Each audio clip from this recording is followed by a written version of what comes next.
ಹಬ್ಬದ ದಿನವೇ ಬುತ್ತಿ ಕಟ್ಕೊಂಡು ಮಗಳ ಮನೆಗೆ ಬಂದಿದ್ದ ಅತ್ತೆಗೆ ಚಾಕುವಿನಿಂದ ಇರಿದು ಹತ್ಯೆ ಮಾಡಿದ ಘಟನೆ ಬೆಳಗಾವಿಯ ರೈತ ಗಲ್ಲಿಯಲ್ಲಿ ಮಂಗಳವಾರ ಸಂಜೆ ನಡೆದಿದೆ.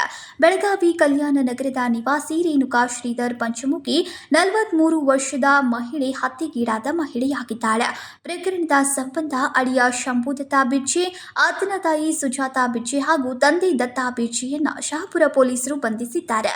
ಶುಭಂ ಬಿಜ್ಜೆ ಮತ್ತು ಛಾಯಾ 7 ತಿಂಗಳ ಹಿಂದೆ ರಿಜಿಸ್ಟರ್ ವಿವಾಹವಾಗಿದ್ದಾರೆ.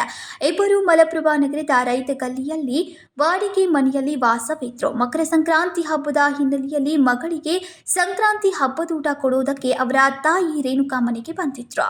ಇದೇ ವೇಳೆ ಮಗಳ ಗಂಡನೇ ಅತ್ತಿಗೆ ಚಾಕುವಿನಿಂದ ಇರಿದು ಕೊಲೆ ಮಾಡಿದ್ದಾರೆ.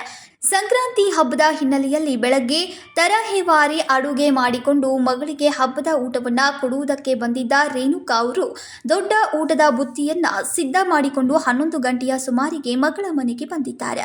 ಆದ್ರೆ ಅತ್ತಿಗೆ ನೀವೇಕೆ ನಮ್ಮ ಮನೆಗೆ ಬರ್ತೀರಿ ಅಂತ ತಗಾದೆ ತೆಗ್ದಿದ್ದಾನೆ. ಇಲ್ಲೇ ಜಗಳ ಆತು. ನಾನ್ ನೋಡಕ್ ಹೋಗಿದ್ದೀನಿ. ಅಲ್ಲಿ ಅವ್ರ ಹುಡುಗ ಐತಲ್ಲ, ಅವ್ರ ಹುಡುಗ ಮತ್ತ ಅವ್ರ ಎಂತಿ ಮತ್ತ ಗಂಡದ ಜಗಳ ಆತ್ರಿ. ನಾನ್ ನೋಡಾಕ್ ಹೋಗಿದ್ರಿ. ಅವ್ರ ಮಮ್ಮಿ ಹುಡುಗಿದ್ ಮಮ್ಮಿ ಬಂದ್ ಕ್ಯಾಸ ಅವ್ರ ಹುಡುಗ್ಯಾಗನ ಹೊಡಿದಿ ಅವನ ನಾ ಹುಡುಗ್ಯಾಗ ಹೋಗ್ ಅಂದಿನಿ. ಅವ್ ಹೋಗಿದಾರ್ರಿ. ಮತ್ತ ಅವ್ ಹುಡುಗ ಅವ್ರ ಅಪ್ಪ ಅಮ್ಮಗೆ ಕರ್ಕೊಂಡ್ ಬಂದಾರ್ರಿ.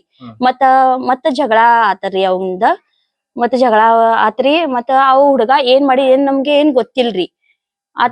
ಅವ ಕೆಳಗ್ ಬಿತ್ರಿ. ಅವ್ರ ಅಮ್ಮ ಹುಡುಗಿದ ಅಮ್ಮ ಕೆಳಗ್ ಬಿತ್ರಿ.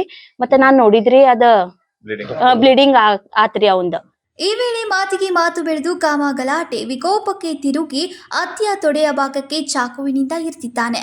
ರೇಣುಕಾ ಅವರನ್ನ ಕೂಡಲೇ ಸ್ಥಳೀಯರು ಸೇರ್ಕೊಂಡು ಬೇಮ್ಸ್ ಆಸ್ಪತ್ರೆಗೆ ದಾಖಲು ಮಾಡಿದ್ದಾರೆ. ಆದರೆ ತೀವ್ರ ರಕ್ತಸ್ರಾವ ಉಂಟಾಗಿರುವುದರಿಂದ ಚಿಕಿತ್ಸೆಗೆ ಸ್ಪಂದಿಸದೆ ರೇಣುಕಾ ಅವರು ಆಸ್ಪತ್ರೆಯಲ್ಲಿ ಸಾವಿಗೀಡಾಗಿದ್ದಾರೆ.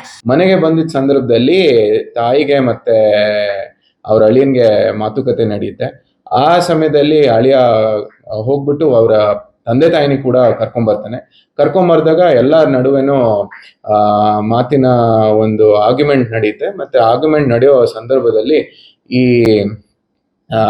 ಅಳಿಯ ಇದ್ದವನು ಡಿಸೀಸ್ಡಿಗೆ ಅಲ್ಲೇ ಇದ್ದಿದ್ದ ಮನೆಯಲ್ಲಿ ಒಂದು ಶಾರ್ಪ್ ಇನ್ಸ್ಟ್ರೂಮೆಂಟ್ ಇಂದ ಅವರಿಗೆ ಒಂದು ಸ್ಟ್ಯಾಬ್ ಇಂಜುರಿ ಮಾಡ್ತಾರೆ. ಸ್ಟ್ಯಾಬ್ ಇಂಜುರಿ ಮಾಡಿದ ನಂತರ ಬ್ಲೀಡಿಂಗ್ ಆಗ್ಲಿಕ್ಕೆ ಸ್ಟಾರ್ಟ್ ಆಗುತ್ತೆ.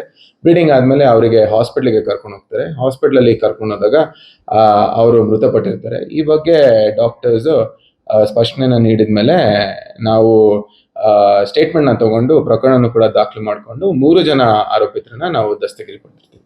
ಇನ್ನು ಘಟನಾ ಸ್ಥಳಕ್ಕೆ ಡಿಸಿಪಿ ರೋಹನ್ ಜಗದೀಶ್ ಭೇಟಿ ನೀಡಿ ಪರಿಶೀಲನೆಯನ್ನ ಮಾಡಿದ್ದಾರೆ. ಜೊತೆಗೆ ರೇಣುಕಾ ಅವರ ಶವವನ್ನ ಮರಣೋತ್ತರ ಪರೀಕ್ಷೆಗೆ ಬೆಳಗಾವಿ ಬೇಮ್ಸ್ ಶವಾಗಾರಕ್ಕೆ ರವಾನಿಸಲಾಗಿದೆ. ಬೆಳಗಾವಿ ಶಹಾಪುರ ಪೊಲೀಸ್ ಠಾಣೆಯಲ್ಲಿ ಪ್ರಕರಣ ದಾಖಲಾಗಿದೆ. ವಿನೋದ್ ಕೋಲ್ಕಾರ್, ಕೆಎಂಎಂ ಕನ್ನಡ, ಬೆಳಗಾವಿ.